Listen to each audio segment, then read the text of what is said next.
simple yes or no answers. You don't give me any of those, right? But to each one of you guys, giving the numbers that you've shared with us, as far as like the number of religious exemptions that you have that have been filed, I'm curious as to why they're not being processed right now, just so we'd have that work done, as opposed to waiting. Seems like we're waiting for something here. But my point is this. The two questions I have for each one of you is this. Is there an appeal process within the religious exemption process that you guys have set up?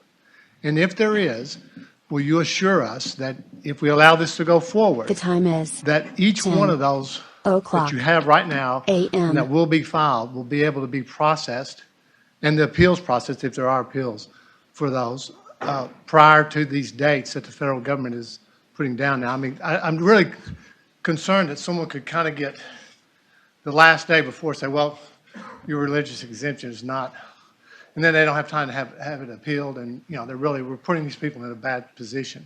So the two questions are: do you have an appeal process within what you're setting up right now, and will you tell us that everyone will have an opportunity to, if they want, to file a religious exemption and have their appeal process if that happens from each one of you? Thank you. Yeah, so I can speak to that. We do have an appeal process, and that appeal process is an appeal to me personally. And I already made a commitment that if I deny a religious exemption of a UAMS employee, that I will notify the chairs of this committee. I don't foresee that happening. It's never happened with our other vaccine mandates. I think the more important issue, though, and this is a real concern, is if somebody incorrectly fills out a form or doesn't fill it out completely. And the remedy process, I think, is even more important than the appeal process. And so we are committed to remedying any defective applications so that a defective application does not lead to a denial of an appropriate exemption. And we will also have an appeals process. And to the point you were making about timing, if we are able to go forward with this on Monday and start receiving exemptions, we are going to make sure that we are able to process them. If for some reason someone, and as he said, we will be working with people, if someone fills the form out incorrectly, incompletely, does something that would, rather than just deny, we will be working with them to try to help them submit an appropriate an appropriate exemption request that fits what they're trying to say. But if you had that situation, as you said, that someone, for some reason, everything went through, and the day before it came out, they can file an appeal while someone's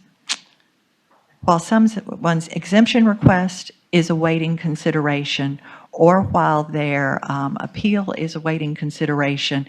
They'll be given automatically an accommodation. Right? So they will not be moved over into the you have not met it bucket. So we're very aware of that around the deadlines. Reverend Beck, we will work with our staff members to accommodate them.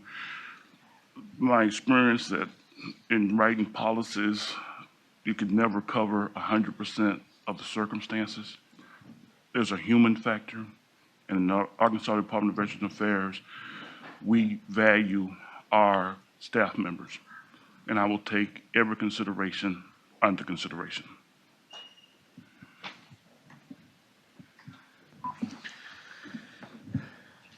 So members, here's where we're at. We've got quite a few directors and secretaries that need to get out at a certain time.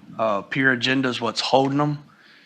We have roughly 10 more in the queue. I can process through these 10, but we need to get moving before 10:15, 10:20, so I can get to the peer agenda, so I can get these folks on to where they have to be. So if you want to say your statement.